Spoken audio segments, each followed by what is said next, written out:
दरअसल माँ जी की शादी भी बहुत जल्दी हो गई थी ना। अच्छा ये झगड़ा छोड़ो, ये बताओ तुम माँ जी को लाल साड़ी पहनने से क्यों मना कर रही हो? वो ना, इनकी उम्र की सारी औरतें सोसाइटी में इनके लिए बात करती हैं कि तुम्हारी सास बुढ़ी घोड़ी लाल लगाम है। बहू को ये सुनकर गुस्सा आ जाता है। अरे वाह वाह, कौन बोलता है जी? खुद क्या है यहाँ की औरतें, बाल सफेद लेकिन टाइट जींस और कोई कुछ भी पहने। अरे पहनना हमारा निजी हक है, किसी को कुछ हक नहीं बनता कि वो मेरी सास के लिए कुछ बोले। मैं आज ही जाकर माँ जी के लिए लाल जींस लेकर आऊंगी, फिर देखो कोई क्या बोलता है। अरे चुप लाल जींस। अरे सुन नौकरानी की बच्ची, जाकर बोल दे उन लोगों से कि उन लोगों की तरह मैं उड़ती नहीं फिरती हूँ घर बार छोड़कर। अपने बच्चों और नाती पोतों में मन लगाती हूँ, ना कि सारा दिन ताश के पत्तों में आंख गड़ाकर 3 पत्ती खेलूं। नौकरानी वहां से चली जाती है। वैसे बहू, नौकरानी के क्या फायदे हैं ये तो पता नहीं, लेकिन सबसे अच्छा तो ये कि पता चल जाता है कि कौन किसके लिए क्या बोल रहा है। सोसाइटी में तेरा नौकरानी रखने का इरादा बिल्कुल ठीक था। अगले दिन उन लोगों के घर की बेल बजती है।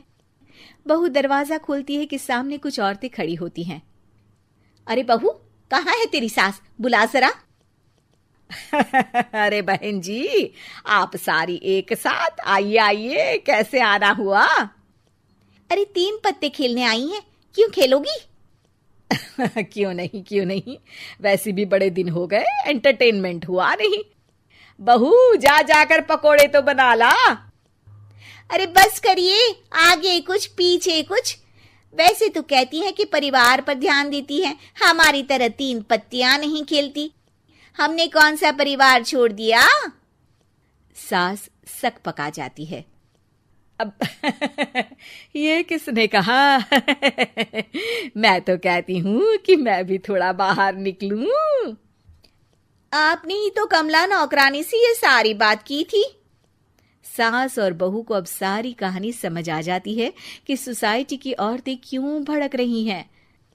माफ करिए आंटी, मैं छोटी हूँ, लेकिन फिर भी पहले तो आप लोगों ने माँ की लाल साड़ी का मजाक उड़ाया था ना। हाँ हाँ उड़ाया था, लेकिन उससे पहले तो तुम लोगों ने हमारी जीन्स के बारे में बात की थी। अरे क्यों ना पहने हम जीन्स, तुम्हारे पैसों की थोड़ी ना है। सास और बहू सर पकड़कर बैठ जाती है। देखा बहू, ये खेल कर गई तेरी नौकरानी, यहाँ की बात वहां तो वहां की बात यहाँ।